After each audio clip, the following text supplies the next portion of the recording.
Imana twizeye ni Imana yo mu misozi, ni Imana yo mu kibaya, ni Imana yo mu zuba, ni Imana yo ku manywa, ni Imana yo mu munyerazi, ni Imana yuhumutse. Haleluya! Kibazo abarokore tugira, dukangura Yesu tumaze kwangiza byinshi. Ibibazo byose dufite mu itorero ntiwakwirwariza ngo urwane n'umuraburirimo uvuze ngo ufite ubwenge, ngo ufite ibiki. Ibyo byakubayeho, nibiri kuba nibishobora no kuba, ariko ntibikuraho ko Yesu ari muzima. Ibimenyetso byose Satani yakuzaniye n'amajwi yose avugana nawe, ndashaka gutangariza ko nubwo bimeze gutyo Yesu ni umwami. Ibintu byose wanyuzemo, n'ibyo uri kunyuramo, n'ibyo uzanyuramo, Yesu ni muzima. Ubu hari ibintu mubona bisa nk'ibiteye abantu ubwoba kandi bidahari, hakaba n'ibidahari bihari. Uyu munsi rero turaza gusenga uve ku kiriyo cy'amarira, kubera ko Yesu we ni muzima. Sindi kumubeshyera, Yesu arahari kandi Yesu ni muzima. Hajya tubona Yesu atsa nk'utabyitayeho, abagira ngo arebe ko twitwara. Ndashaka kubabwira ko umuraba n'ishuheri n'umuyaga bitazigera na rimwe byijyana, bijyanwa n'ubwenge bwawe, bijyanwa na experience, bijyanwa n'abakomeye, bijyanwa n'abo wiringiye, keretse ubitegeka ari ubibwiye ngo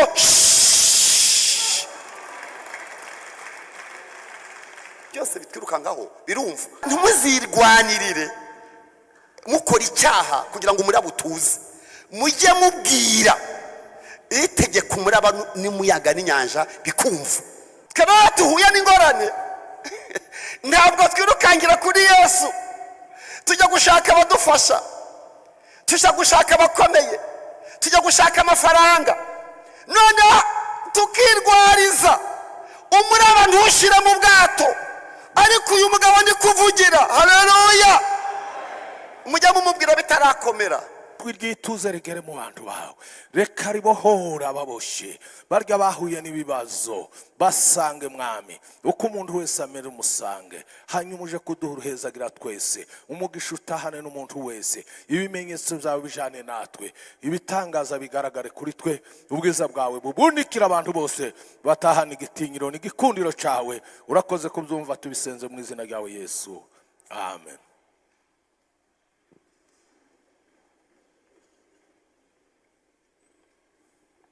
Kubaje bamaze kwakira abashyitsi, nitwa Emmanuel UWAMBAJE.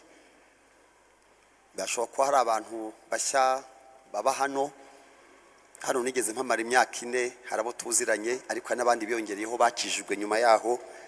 Amazina yanjye nayo ndi naha rero ko kubera impamvu z'akazi naje ejo, hari akazi nagomba gukora, ni umunsi gakomeje, biba ngombwa yuko nza kubasura. Nahawe ubutumire n'umushumba w'iparuwasi ndetse n'umushumba mukuru w'itoro ryacu, itora ADPR. Bampaye ubutumire, barambwira ngo ubwo nzabandi naha nzabane n'iteraniro, turabana muri umwanya, hanyuma no ku mugoroba turaza kubana n'abakristo bo ku itorero rya Muhima. Ndagira rero ngo dusangire ijambo ry'Imana, kuko umushumba Karisa bivuze mperuka hano nkorera mu ntara y'uburengerazuba. Muri minsi maze amezi atari menshi mu ntara y'amajyaruguru mu mujyi wa Musanze, niho ni gukora umurimo w'Imana. Ndagira ngo dusangire ubutumwa Imana yampaye ko dusangira uyu munsi, kandi shima n'Imana nana bararika mu hariya muri Musanze. Nahasanze ari umujyi wegeranye, unihuta cyane, umujyi w'iterambere rikomeye, ugira n'abashyitsi benshi, urasurwa cyane. Duhita rero dutekereza uburyo ki twatangiza iteraniro rya saa sita ku munsi w'ejo ku itariki ya 1 z'ukwa gatandatu 2026. Ejo saa sita turatangira iteraniro nk'iryo mugira hano. Twasanze umujyi nk'uwo ukwiye kubamo restaurant yo mu mwuka, abantu bari muri pause, abantu baje gusura bikorwa remezo bihari, ariko bakagira isaha yo gusenga.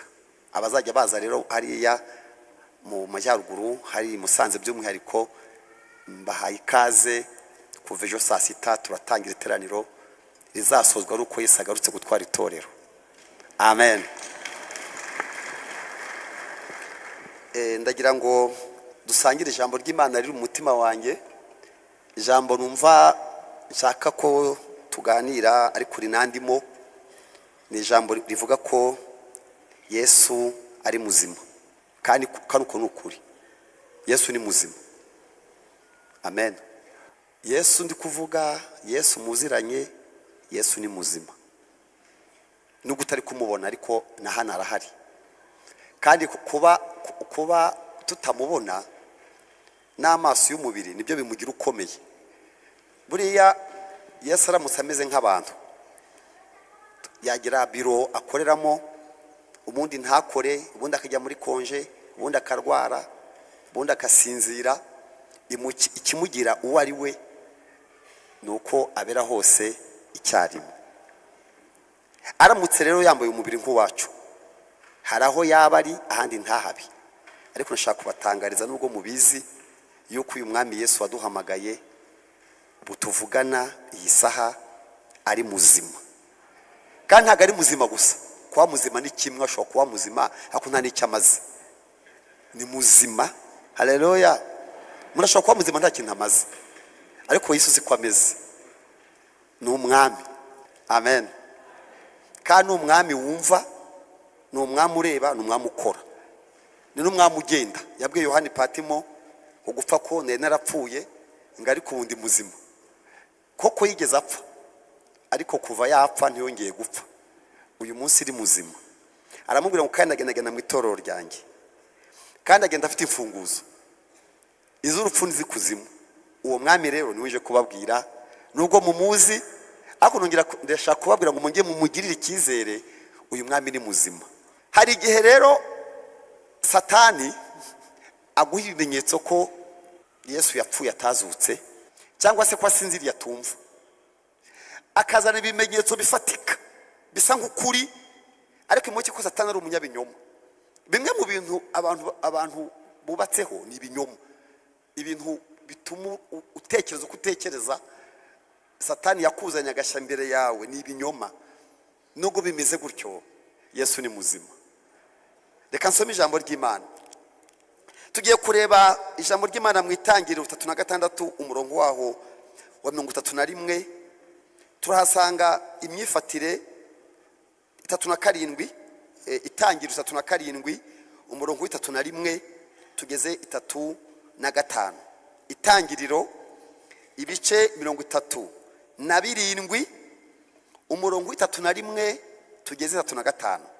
Mujye kwasanga ikinyoma cya Satani yazaniye umusaza witwa Yakobo kivuga ko Yosefu yapfuye, ku buryo utashobora kubihakana. Satani ni umuriganya, ni umunyabinyoma, agezana ibimenyetso ku buzima bwawe, akakubwira ko Imana ikwanga, itagukunda, ibimenyetso akabyegeranya bigasa nk'ukuri.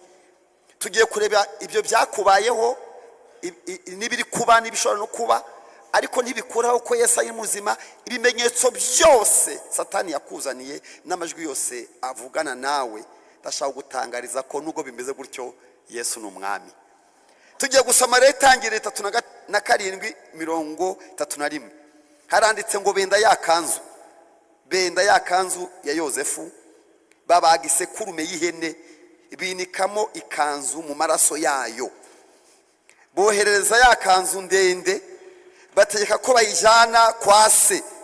Bamutumaho bati, twabonye iyi, none umenye ko iyi kanzu ari y'umwana wawe cyangwa ko atariyo. Kinyoma cyiza gifite ibimenyetso.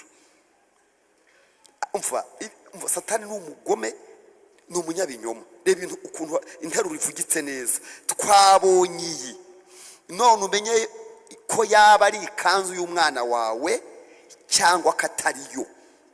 Mwibaze 3:3 arayimenya ikanzu yo niyo pe. Ariko umva ikitangaza, Satani yamaze kubeshya abantu, dufata n'ibyemezo bitari byo ku buzima bwacu.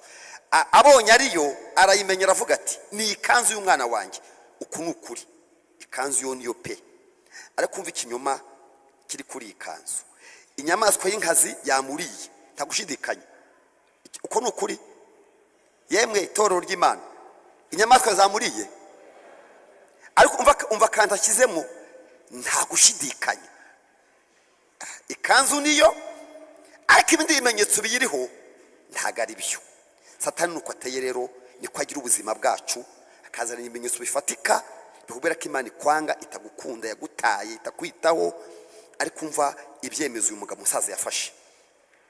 Yakobo umva Mana yanjye, ibi bimenyetso bya Satani bituma umuntu afata ibyemezo bibi. 3 na 4, Yakobo ashishimura imyenda ye. Ntabwo byari ngombwa Yakobo we, kindi kinyoma cyatumye ishishimura. 2, akenyera ibigunira. Ntabwo byari ngombwa, yumenye ukuri. 3, amara iminsi myinshi ababaye. Ntabwo byari ngombwa, yiyaburiye umwana we. Bajya kumuhoza rero, kumuhumuriza. Hari igihe umuntu agera ku rwego ukaba utamuhumuriza, akaba nta jambo wamuzanira, kuko afite igikanzu kiriho n'amaraso. Ntabwo wamuhumuriza ngo bishobore. 3 na 5, abahungu be bose n'abakobwa be bose barahaguruka ngo bamumare umubabaro. Ntabwo yakwemera kuwumumara. Nta jambo rimufasha, nta ndirimbo imufasha, nta sengesho. Ndumva uko Bibiliya ivuga, ariko yanga kumarwa umubabaro. Mbese nta bihumuriza wamuzanira kubera ikinyoma cya Satani. Aho gumva icyemezo yafashe, nzarinda nsanga umwana wanjye kuzimu ngirira ngo saramurira. Umva icyemezo afashe kigiye kuyobora ubuzima bwe. Azarinda asanga umwana we ikuzimu. Nta nijuru, hari nta juru ririmo hano, ni ikuzimu. Ni kuzimu azamusanga. Kandi umva ukuntu azajya yameze, azava agize gute, akirira. Iyi nkuru ni inkuru ndende, ariko uyu Yosefu muri Bibiliya agereranywa na Yesu. Ibi byose ndi kuvuga ndimo nganisha harya nababwiye dutangira ko ibi byabaye kuri Yakobo se wa Yosefu, bijya biba ku muntu w'Imana. Yesu agasanga hatabaho, nubwo mwari muziranye, ariko ukagira mu gihe asa nk'udahari. Niko byagendeye rero umusaza Yakobo. Yakunze uyu mwana, amaze kumukunda bene se bamugirira ishyari, babonye abagemuriye, bamubona kiri kure, bagambirira kumwica. Bafata Yosefu, bamwamura ikanzu, bayisiga amaraso y'intama, bajya kubeshya se bati rwose zamuriye. Noneho rero, ese kuki Yakobo yarize cyane akababara kubw'uyu mwana? Uyu mwana afite amateka. Uyu mwana Yosefu afite amateka. Icyambere, agira inzozi, agira iyerekwa. Yari afite iyerekwa ryo kubona imiba imwikubita imbere. Yari afite inzozi rero abwiye bene se, arizo anatumye bavuga batereka tumwishe tureba ko inzozi zizasohora. Icya kabiri, uyu mwana yari imfubyi kuri nyina. Nyina w'uyu wa Yosefu ni witwa Rasheli. Nyina yabyaye abana babiri, yabyaye Yosefu na Benjamin. Apfa ari kubyara Benjamin. Ko dupfubyi tubiri rero, umusaza Yakobo atwibikaho. Aravuga ati nyoko naramukunze, ndetse namukunze baranamunguranira nubwo yapfuye, ariko iyo ndeba abana banjye bombi Yosefu na Benjamin babonamo mama wabo. None bana banjye mube hafi, ntimuzajye mujya kuragira, kuko nabuze nyoko, sinshaka kubabura. Amudodera ikanzu y'igitangaza kubwo ntawayiyoberwa. Uyu mwana rero Yosefu, ubwo nawe n'amasezerano yari afite, yagiye kubona abona abakuru be bamujyanye, baramufashe, bamukuyemo ikanzu, bamuta mu rwobo, barangije baramugurisha, bamujyana mu isoko baramugurisha.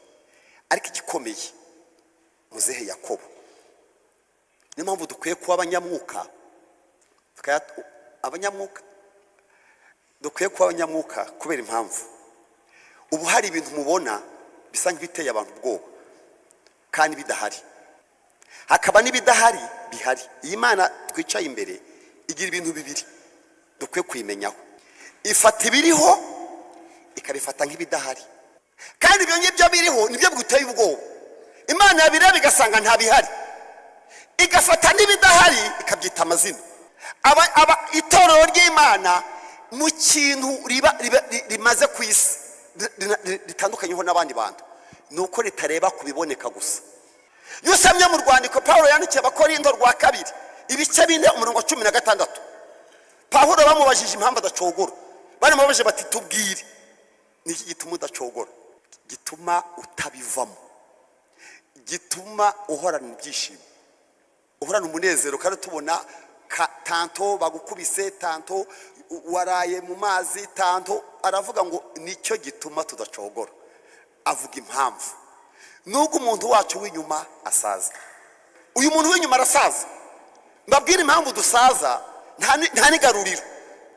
Ubishaka utabishaka uri gusaza. Uko ukora anniversaire yo kwishima ngo ugize imyaka runaka, imyaka yo kubaho kwawe ibiri gushira, ntabwo ibiri kwiyongera.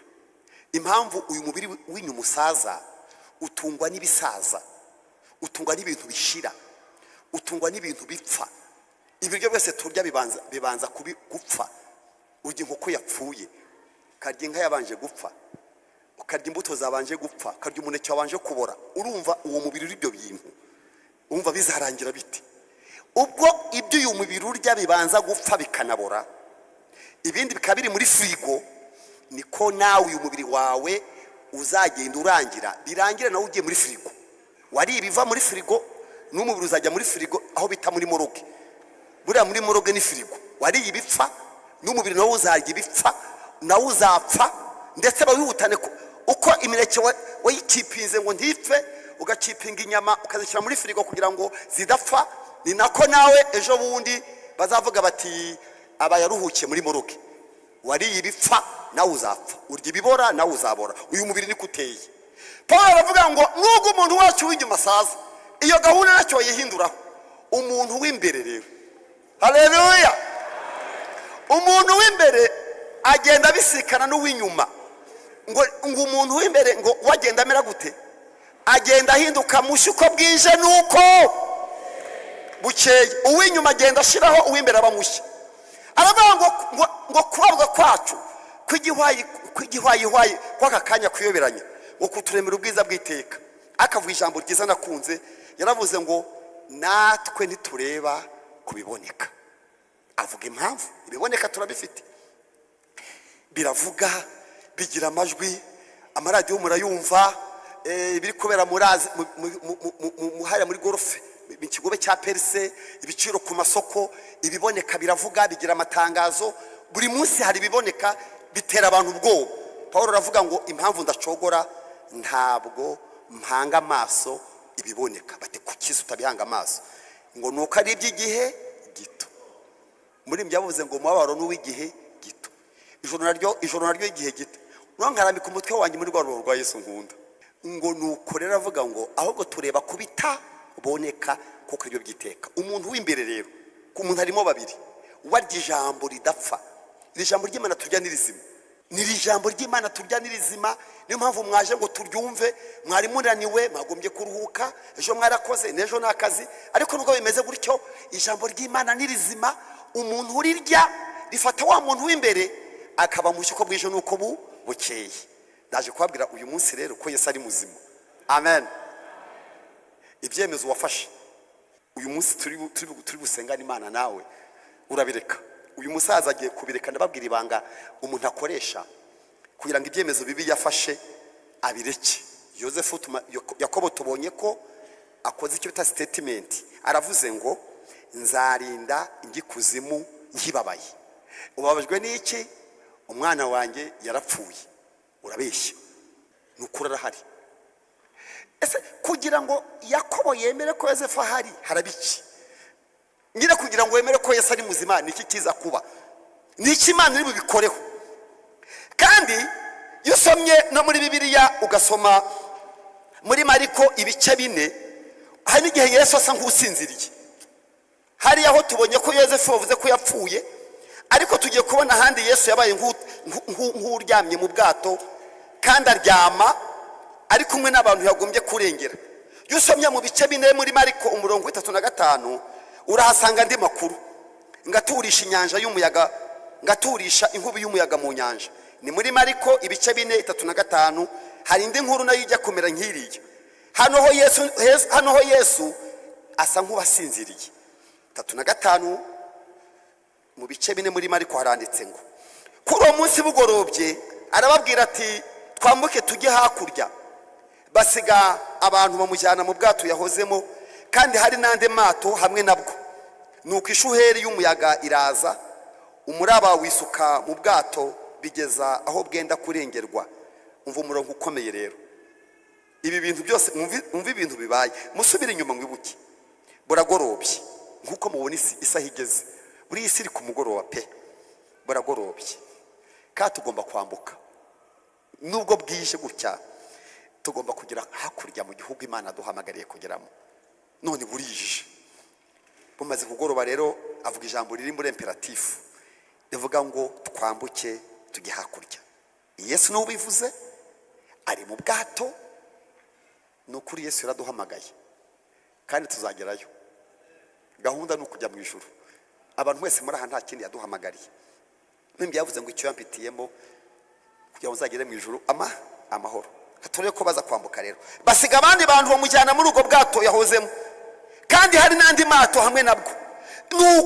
Nubwo Yesu ari mu bwato, ikintu cyantangaje, ubwato Yesu arimo ntabwo ishuheri ibutinya.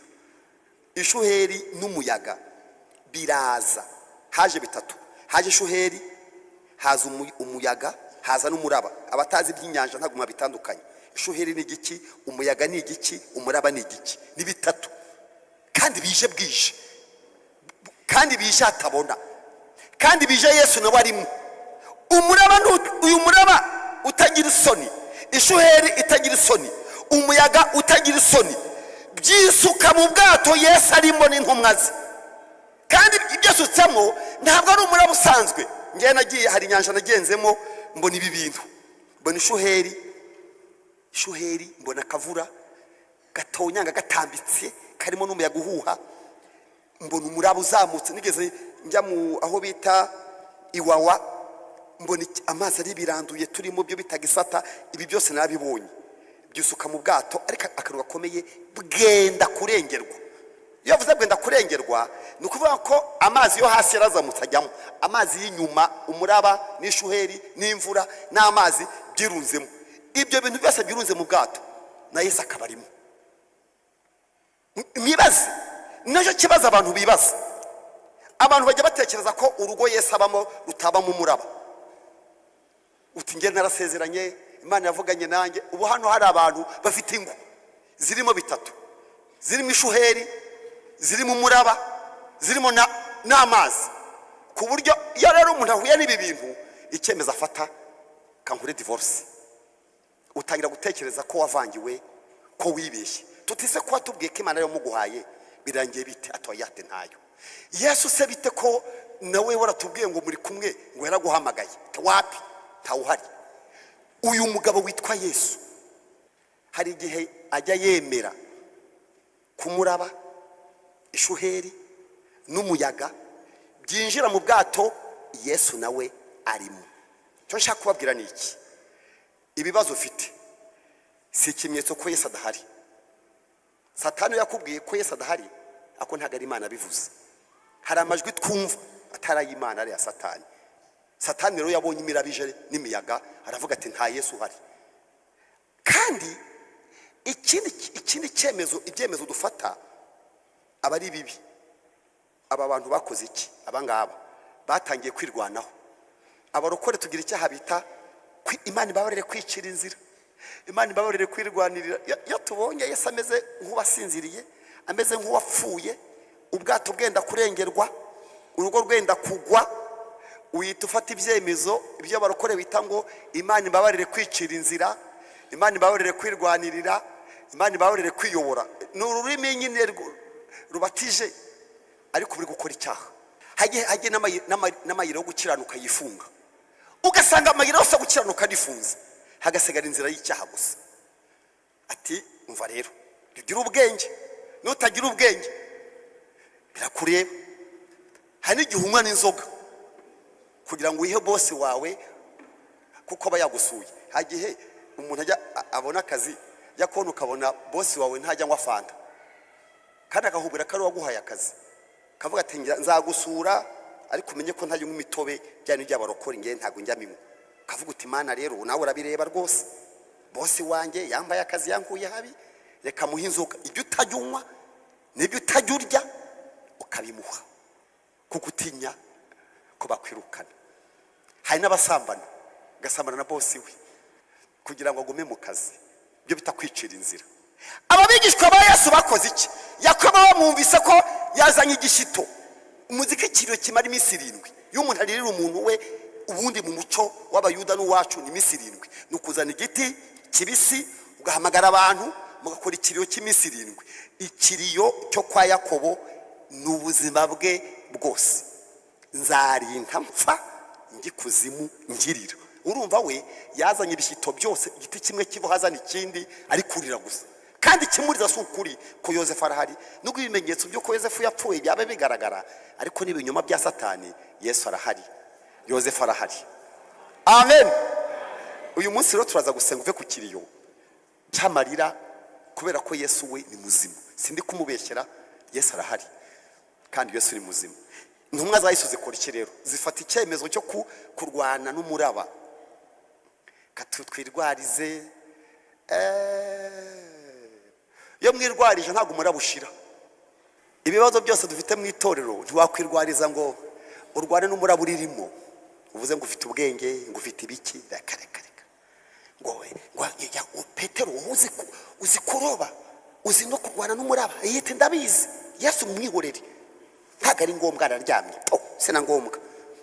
Birwanaho sasa bakuramo amazi. Ukuyakuramo andaza. Ukuyakuramo andaza, ukuramo amazi andaza. Ukukemura ikibazo hazi kiruta. Ukukemura ikibazo wirwarishe kubera ubwenge bwawe n'imitekerereze yawe, uvanye amaso ku Mana, ariko umuraba wiroha mu bwato. Babonye bikomeye rero. Umva ikintu bafashe. Ikibazo abarokore tugira. Dukangura Yesu tumaze kwangiza byinshi. Ndashaka kubabwira ko umuraba n'ishuheri n'umuyaga bitazigera na rimwe byijyana. Bijyanwa n'ubwenge bwawe, bijyanwa na experience, bijyanwa n'abakomeye, bijyanwa n'abo wiringiye. Keretse ubitegeka ari ubibwiye ngo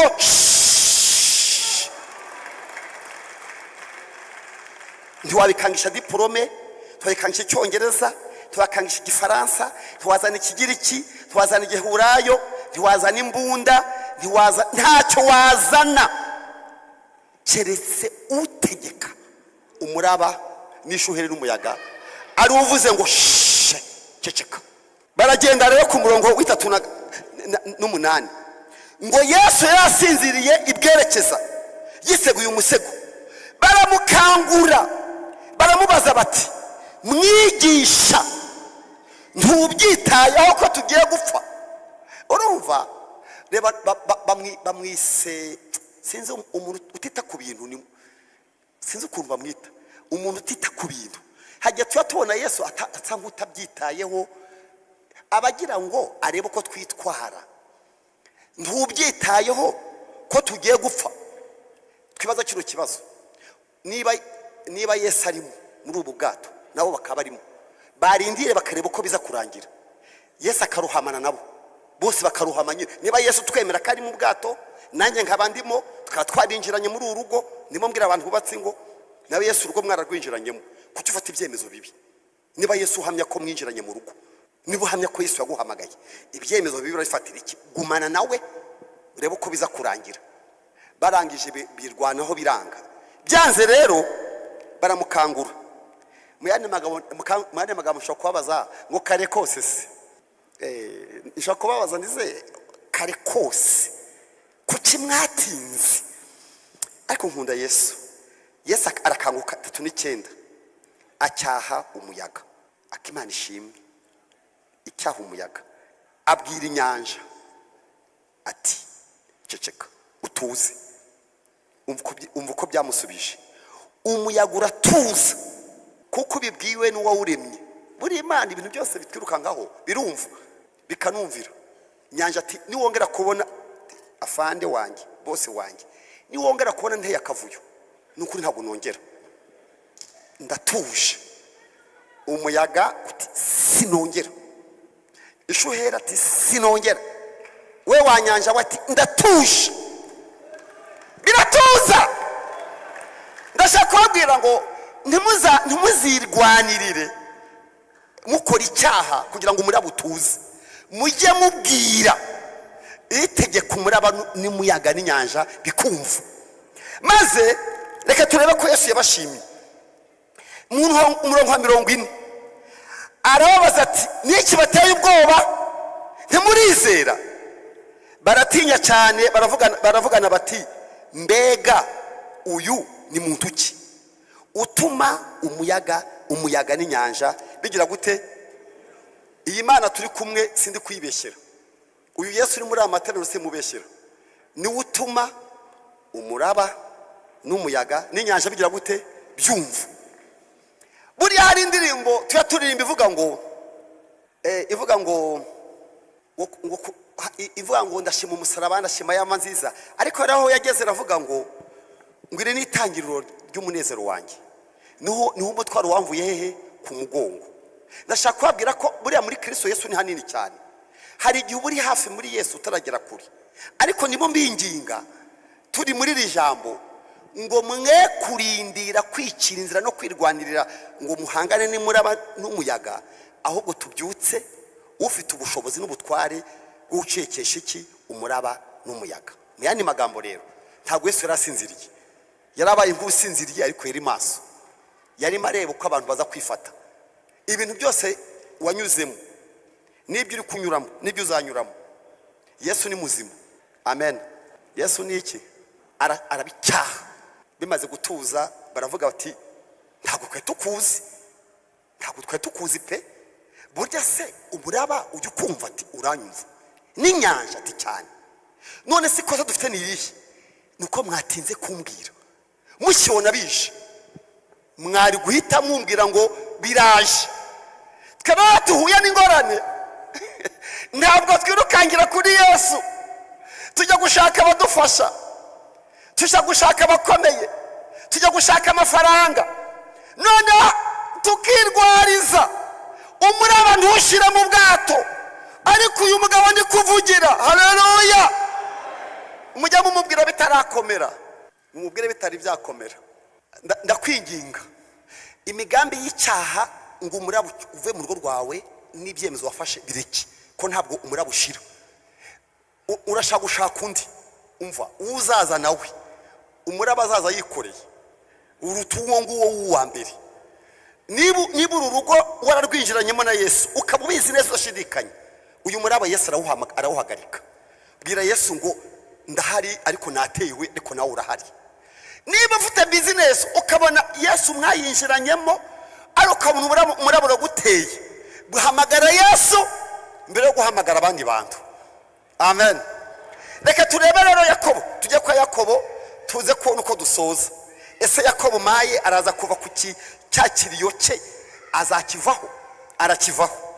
Dore ibanga tujye gusoma mu itangiriro 45, tujye kureba uburyo Yakobo agiye gusoza cyakiriyo.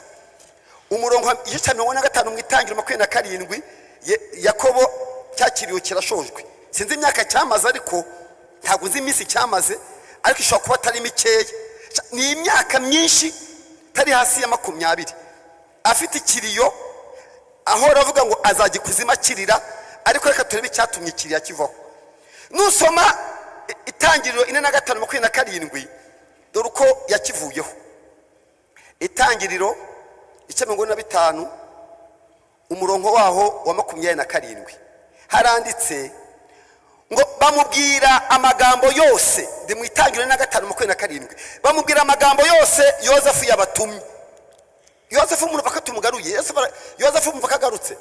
Yemwe torero ry'Imana, Yosefu muramwumvise? Muribuka amakuru yuko yapfuye n'amakanzu bayazanye. None Yosefu aragarutse, bisobanura iki? Nubwo yari ku kiriyo, Yosefu yari ahari. Yosefu aragarutse, dore ngo ndamubonye. Ngo yusomye reka mbere 25, bava muri Egiputa barazamuka bagera mu gihugu cy'i Kanani kuri se Yakobo. Baramubwira bati Yosefu aracyariho, niwe mutware w'igihugu cya Egiputa cyose. Haleluya! Yosefu aracyariho, Yosefu aracyahari. Yusomye bamubwiye ayo magambo kuko yari amaze iminsi myinshi yarapfuye mu mwuka. Haranditse ngo arakakara. Gukakara bisobanura ni nko kuraba, ni nko gushira yaguye igihumura arakakara kuko atabemereye. Imana idufashe mbibutse ko Yesu ari muzima. Ni ukuri sindi kumubeshyera, Yesu ni muzima. Yesu ni muzima pe. Yesu ni muzima. Yesu ni muzima. Nubwo ufite ibimenyetso ko atari byo, ariko ngenda gutangariza ko Yesu ari muzima. Babimubwiye aho kugira ngo yishimane nezerwe, baramukomeretsa cyane arakakara akugihumura yitura hasi kuko atabyemeye. Akumva akantu kaza kumwemeza rero. 27 bamubwira amagambo yose Yosefu yabatumye. Bamubwira amagambo. Ikintu gihembura umukristo ni ijambo ry'Imana. Amagambo y'Imana ni yaduhembura. Ijambo ryawe ryaranzuye. Bamubwira amagambo Yosefu yabatumye. Ariko abonye amagare Yosefu yohereje kumuramutsa, umutima wa se wa Yakobo urahembuka. Ise aravuga ati nibyo Yosefu umwana wanjye aracyariho, ndajya kubonana nande nawe ntarapfa. Amagambo ntabwo ntacyo yamumariye, ariko Yosefu nawe yarazi ko amagambo adahagije.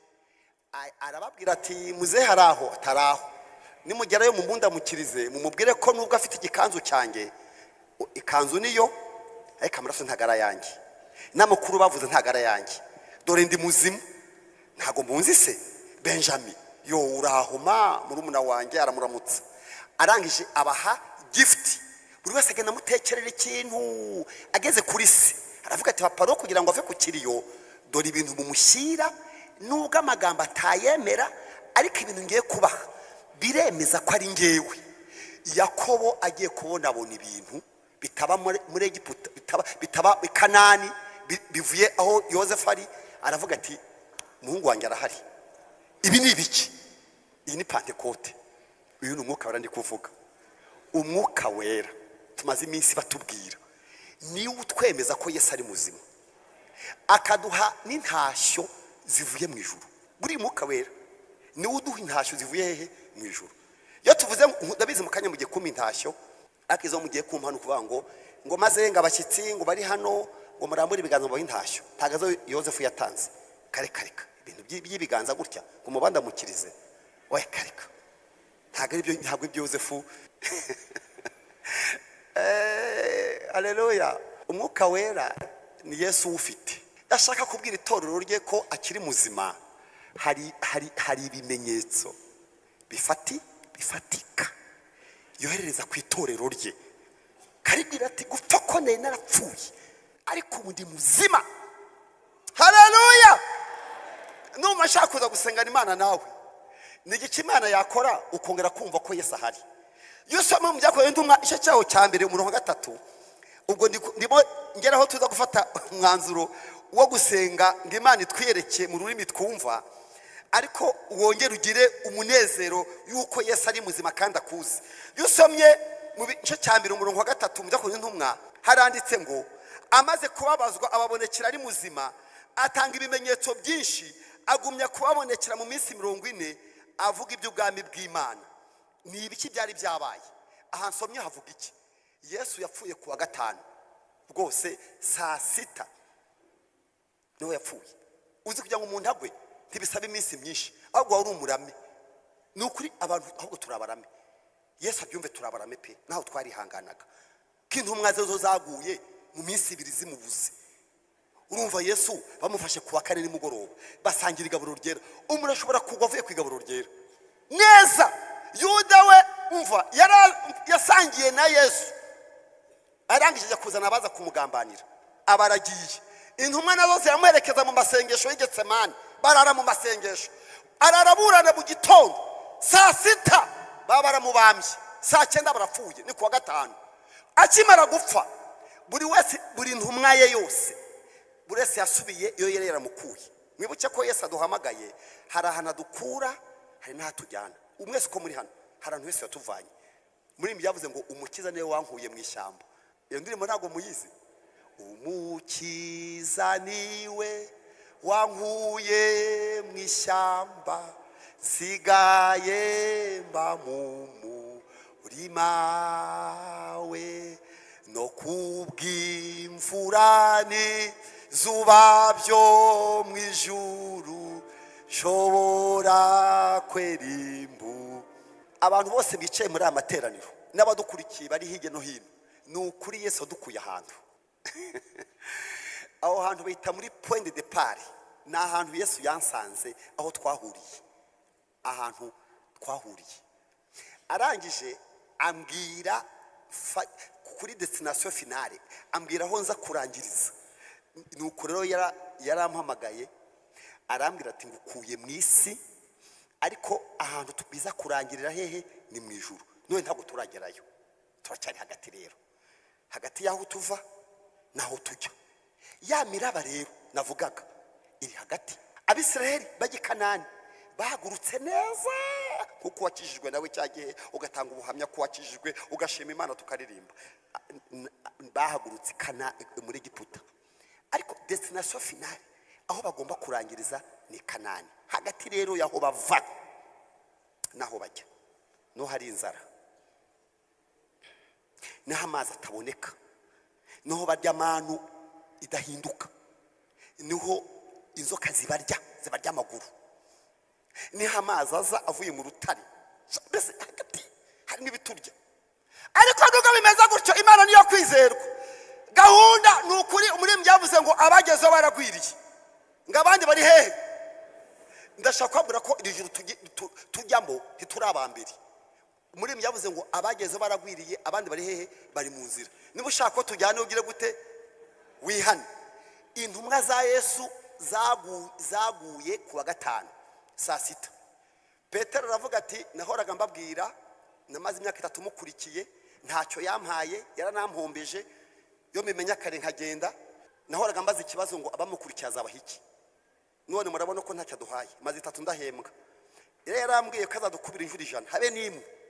Subiye kuroba, abwira madame ati madame babarira, ne narayobye ndaje. Habaye iki? Yarapfuye. Yapfuye byati yapfuye ejo. Ati sheri wanjye ati hangane, ngwino mu rugo. Indobani se ziba hehe? Ati shaka wazitaye. Yari umuyobozi w'abandi, ngo aragwa. Iyo umuntu aguye ntagwa wenyine, agwa no ku bandi. Iyo umuntu akijijwe aba ameze nk'umuntu basinda inzu ndende igera ku ijuru, yihirimye igwa ku zindi, ngo n'abandi bose bagira gute, baramukurikira. Yaguye ku wa gatanu rero. Ku wa gatanu aragwa, premide aragwa, kwa tataragwa, ku cyumweru yari aratembye kera. Urumva yamasama 28 abaraguye. Urumva utari hanganye imyaka umaranye na Yesu, we yaguye hashize iminsi 2. Ariko cyo nakundiye Yesu, sinza kubatinza, icyo nakundiye Yesu amaze kuzuka aravuga ati ngiye kubiyereka, naho ubundi ntibazagaruka tu, na mission ntayo bazajyamo. Nakundiye Yesu ikintu gikurikira, ngira ngo tugisengeremo. Amaze kubabazwa ababonekera ari muzima. Ko numashaka ko dusengana. Ariko icyo nakundiye uyu mugabo witwa Yesu, agenda asanga umuntu wese aho yaguye. Buriya ntitugwa ahantu hamwe, buriya afite ukuntu agwa. Petero amusanga yaraguye mu nyanja, kuko niho nta handi Petero ikintu Yesu agukuyemo. Yuguye ni usubira, we yamusanze mu nyanja mu mafi. Kandi yagiye kuroba yambaye ubusa. Yesu azavuga neza ati mwana wanjye hari icyo mwabonye. Atwereka da, ijoro ryose ridukereyeho, mwarimo mushaka iki se? Ati ifi. Na ifi Yesu ababwira ngo ntimuzongera kuroba ifi, muzabarobyi b'abantu. Zari zumvise zite uvuze ngo iki? Petero mukuye mu nyanja, icyitwa ifi baratandukanye. Zibonye agarutse bati uriya mugabo nzi Yesu ntiyamwirukanye hano. Uyu buriya mwabarukore nugwa, harimo abantu bazi ko wakijijwe, harimo abantu bakuzi. Ifi ziriruka barabaroba buracya. Ariko Yesu aje mu gitondo ababwira neza. Nubwo umuntu aho yaraguye Yesu avuga neza. Muri aho bana banjye, abana n'ibirara, umva ari abana, ariko Yesu avuga neza. Azavuga neza, ntabwo yabitura ibyo bakoze. Muri aho bana banjye, arara abo n'abana ntibagushinguye, ntibaza aho washinguwe, ntibazi ibyawe, n'ibirara biri mu nyanja. Ariko Yesu aravuga ngo n'abana bati turaho. Basanga yokeje ifi imusozi n'ubugari bararya. Bati harako mwafasha? Ati ndako. Ati musubireyo. Bati ntazibamo pe, tizarabuze. Niko tuyatuvuga ngo byaranze. Reka ni wowe ubivuga, ntago ari Imana ibivuga. Ibyo bintu byose ugivuga ntago ari Imana ibivuga. ndashaka kubabwira ngo imana twizeye ni imana yo mu misozi, ni imana yo mu kibaya, ni imana yo mu zuba, ni imana yo ku manywa, ni imana yo mu munyerazi, ni imana y'uhumutse. Haleluya! Ni imana ibera hose icyarimwe. Aravuga ngo zirimo, bati ntazo. Petero avuga ijambo ryiza ati kuko bivuze reka ngeyo. Imana nivugi. Haleluya! Ifiziti bose aravuze ngo tugaruke, zijya mu bwato buruzura. Petero avuga ati uziko ni umunyabyaha, ati hane nyine. Aragenda bagarura buri wese amusanga aho yaguye. Abo muri Mawusi abasanga mu nzira, uwitwa Toma amusanga mu nzu. Paulo ajya gukora lisansema y'abantu Yesu yabonekeye abantu marenga 500. Ariko ashaka iki? Agira ngo ababwire ngo nene narapfuye ariko uyu munsi ndi muzima. Ko numashaka ko dusenga Imana mutabampaye yageraga hariya tushaka gusenga. Yesu kuri wowe ameze ate? Arasinziriye cyangwa arapfuye? Niri hejwi ufite rikuyobora kino gihe. Niba utabarokoreye ko tumeze nk'abahagaze hagati y'ibihugu bibiri, duhagaze mu gihugu kino mw'isi ya none no mu ijuru, turi ku mupaka. Radio wumva ni yihe? Hari umukuru w'igihugu umwe yagiye gusura abaturage be ku mupaka, bamuha icyifuzo bati nyakubahwa perezida wa repubulika, ati hano hakurya amaradiyo yaho iyo dushize mu radio y'igihugu cyacu ntabwo twumva amajwi y'iradiyo yaciza, twumva amajwi yo hakurya. Iri ku mupaka ugafungura radio, amajwi azamo ntago ari ayo mu gihugu urimo, nayo mu baturanyi. Ati none murashaka ko mbafashe iki? Jya mu kindi gihugu mu baturanyi babwire bamanure ibyuma byabo kugira ngo twumve radio yacu. Arabahakanira. Atahubwo ngiye kuzamura ibyuma byacu ku mupaka kugira ngo ibyo abandi bice ceki. Buriya mukwiye kumanura amajwi ya Satani akamanuka, mukazamura ibendera ry'Imana. Kuko amakuru ufite siyo. Yesu ni muzima. Ndumva nshaka ko dusenga Imana nawe kugira ngo tubyemere ko ari muzima. Habiki ni yohereza intashyo. Yohereza iki? Buri wese amuhize. Kuko Yosefu yahaye intashyo bakuru be na Benjamini na se, amwohereza zituma ava ku kiriyo. Ni iki Imana gukorera ukongera kumva ko Yesu ari muzima? Hari ibyaha wakoze kubera ko wiciriye inzira ugira ngo urebe ko muraba waciye watuza, ni watuza. Ese uremera tugusengere uyu munsi ko Yesu akubwiye ko ari muzima kandi akaba ari ukuri? Tugusengere umuntu waguye uri muri amateraniro cyangwa utarigeze amenya agakiza, ariko kuba waje mu iteraniro bivuze ko wanakizwa kuko Imana yakuzanye kugira ngo iguha agakiza. Haguruka mwanya we tugusengere. Umuntu wasubiye inyuma abonye umara babaye mwinshi ugafata ibyemezo bibi byo kwicira inzira, icyo nshima nuko wari uhari. Imana iguha umugisha, Imana iguha umugisha kandi ugize neza cyane. Sinzi uko mubigenza hano ariko ndashaka gusengera. Buriya ni iteraniro ryose bya hano Nyarugenge, iyo mubonye umuntu mwaje kwa Yesu aba ari umubyizi Imana duhaye. Tubanye umuntu byemera uvuga ngo njyewe nubwo ni muri amateraniro umuraba wambanye mwinshi nicira inzira, none ni munsengera Imana yongera inyereke mu rurimi numva. Tambuka tugusengera Imana iguha umugisha.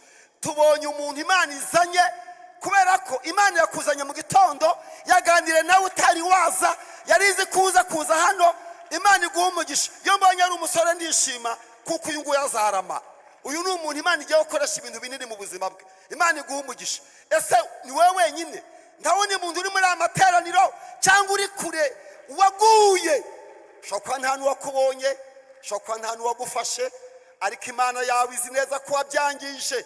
Ariko muri uyu mwanya ndumva wafatikanya natwe tukabwira Imana ngo Mana munyemere duhaguruke kubwo aba bantu Imana izanye.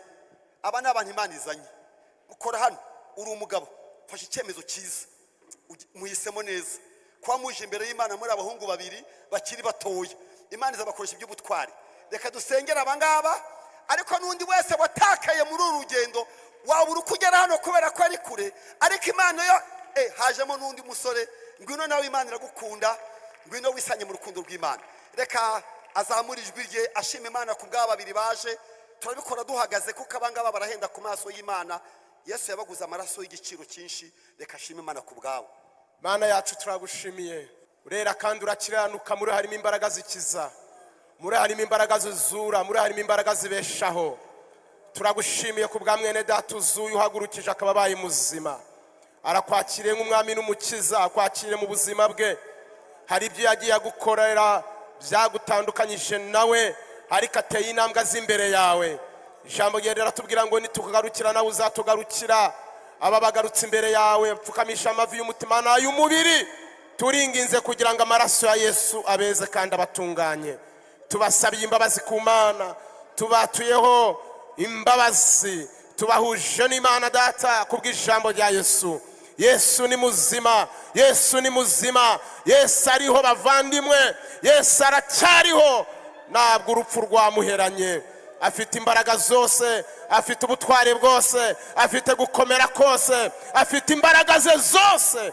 Yesu arihagije mu buzima bwacu. Turasengeye n'abahagurutse imbere yawe kugira ngo ubahe imbaraga kandi ubahe intashyo, ubatekerere ibibakwiye, ubahaze ibibakwiye, ubahaze imbaraga zibakwiye kugira ngo babashe guhagarara badatsinzwa n'uburiganya bwa Satani.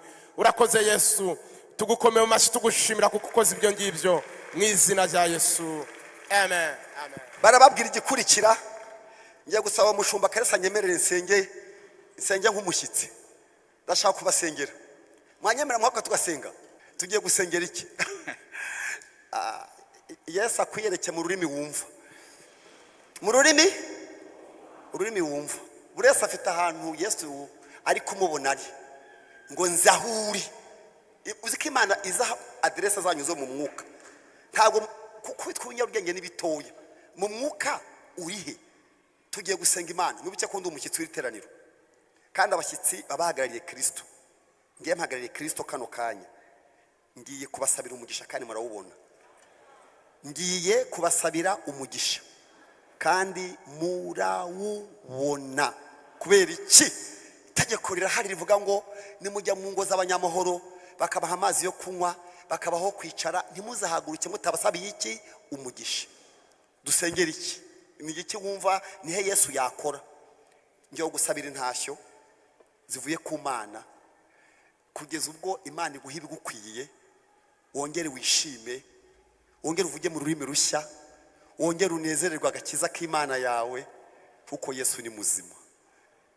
Ufite umuraba mu nyanja, mu bwato urimo urabonamo umuraba, mu rugo rwawe harimo umuraba, umuraba uri mu bana bawe, uri mu kazi, uri mu muhamagaro wawe, umuraba urihe?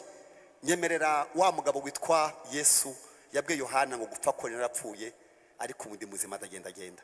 Uzi ko wakira indwara itagira muganga. Ejo bundi kwa turi masengesho haza umuntu w'impumyi kumanywa nguko ni ukuri Imana namuhumura ndeba hariya imusanze. Imana yahumuye umuntu ndi kureba ejo bundi gutya n'amaso duhari twese twicaye turasenga. Umuntu bamuzana atabona arataha, baje nyina yaje amuzanye yaca ku ruhimbi bamurandase, dusenza arahumuka arataha ajya mu rugo. Uwo muntu ugize ngo buriya ntabwo afite ukuntu Yesu bahuye. Yesu yamweretse mu rurimi yumva. Wowe nihe Yesu yakora? Hari aho yamanye umugati mu bigishwa babiri bo muri Mawusi, amaso arahumuka. Muri byavuze ngo ndamureba ndanyurwa. Reka dusenge. Najyaga njya kw'iriba ry'isi mfite inyota nyinshi cyane, nabangiye korali y'urubyiruko mwegere hano imbere. Nuko nka yabura nkiheba, none ni Yesu mpasa wenyine, ntari ndizina nemera, kuko ubugingo n'umunezero bibo. Mwami Yesu nyiri torero, turi imbere yawe uyu munsi. Kuba muzima byo uriwe, kuba uri muzima ntabwo bishidikanywaho. Kuba umuraba wakwisuka mu nyanja n'ishuheri n'umuyaga si igisobanuro kudahari. Uriho kandi ugenda mu itorero ryawe, kandi ugenda ufite imfunguzo z'ubwami. Iyo ukinze nta muntu n'umwe ubasha gukingura, niyo ukinguye nta muntu ubasha gukinga uyu mwanya itorero ryawe. Tubizi neza ko urupfu rutaguheranye, arakubera umuraba wisutse mu bwato, amazi akazamukana nyirashuheri. Byatumye abantu bibaza niba uhari cyangwa niba amatwi yawe agikora. Hari abavuga ngo ntucyumva, hari abavuga ngo ntukireba, hari n'abavuga ko utagikora, nyamara uriho. Muri aya materaniro ari kubera hano n'abandi bari kure, turashaka ko uduha intashyo kino cyumweru kugira ngo Yakobo ave ku kiriyo. Hari ibimenyetso by'umwuka wera byaje, arangije afata icyemezo aravuga ngo ikiriyo nkivuyeho, Yozefu aracyariho, nta kabuza ndamusanga. None ni iki torero rikwiye mu gihe nk'iki cyatuma abantu bongera kwishimira Imana bakanezererwa Imana yaduhamagaye? Turi muri aya materaniro, turi kumwe n'abandi bari kure, twemerewe gukora komande.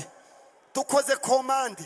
Hari abantu barwaye indwara zananiranye, indwara zitumva umuti, indwara ziyoberanya. Satani akazivugira hejuru, akazita karande, akazita ibitegano, akazita ibyo yarenze. Tutitaye ku mazina y'ibyo babyita, dutesheje agaciro imbaraga z'uburibwe, imbaraga z'uburwayi. Turukanye dayimoni uko yaba yitwa kose, twabyita inyatsi, twabyita ibyahe n'amajwi ya Satani. Yesu aravuga ngo ndi muzima, ndagenda mu itorero ryanjye kandi mfite urufunguzo. Niyo mpamvu nyakubahwa mwami wacu, nyemerera buri wese umuha intashyo atahana nyuma y'aya materaniro. Ni igiki wakorera uyu mugabo umaze iminsi ku kiriyo, umaze iminsi arira? N'iki wakorera uyu mugore? N'iki wakorera uyu mukobwa? N'iki wakorera uyu musore? Nubwo asenga ariko agusenga nk'udahari, agufata nk'uri mu bitotsi, agufata nk'uwapfuye. Ariko uyu mwanya turi muri aya materaniro, duha intashyo Mana, duha intashyo. Twiyereke mu rurimi twumva, twiyereke mu rurimi twumva. Imana ikwiyereke mu rurimi wumva. Mpagaritse amajwi ya Satani avugana nawe, amajwi y'abakonikoni, amajwi y'abadayimoni, ibyoberanya ku buzima bwawe, ibinyoma. Ikanzu ya Yozefu, ikanzu niyo ariko ibindi sibyo. Nirukanye ibinyoma by'abadayimoni, ubuhanuzi bupfuye, abakubwira ko ugiye kwiyahura, ko ugiye gupfa. Ntabwo ayo majwi ari ay'Imana. Mpagaritse amaradiyo ya Satani ku buzima bwawe, manuye iminara ya Antikristo, iminara y'ibyiyoberanya, ibintu bikongorera bitari ukuri, tubikubise hasi muri iri teraniro. Twakiriye iradiyo y'Imana, twakiriye ijwi ry'Imana ritubwira ngo ndi muzima. Haleluya! Mukomere Imana amashyi iri kumwe natwe muri aya materaniro, kandi kwiyereke mu rurimi wumva. Igusange ari kukureba, igusange ayikubona. Wongere kwishimira Imana yaguhamagaye. Gupfa kwe yarapfuye, ariko uyu munsi tuvugana Yesu ni muzima, ntago mubeshera. Ndamwumva agenda muri aya materaniro. Ndumva Yesu. Mwami Yesu, ndakumva. Urahari kandi uri gukora. Ntabwo uri muzima gusa, uri n'umwami, uri n'umuganga, uri n'umunyembabazi n'umunyempuhwe. Ayo mashina yawe, izi mpundu ni izawe. Gushimiye kumwe natwe kandi ibihe bidashira. Urakoze mu izina rya Yesu, nkamugira neza. Amen.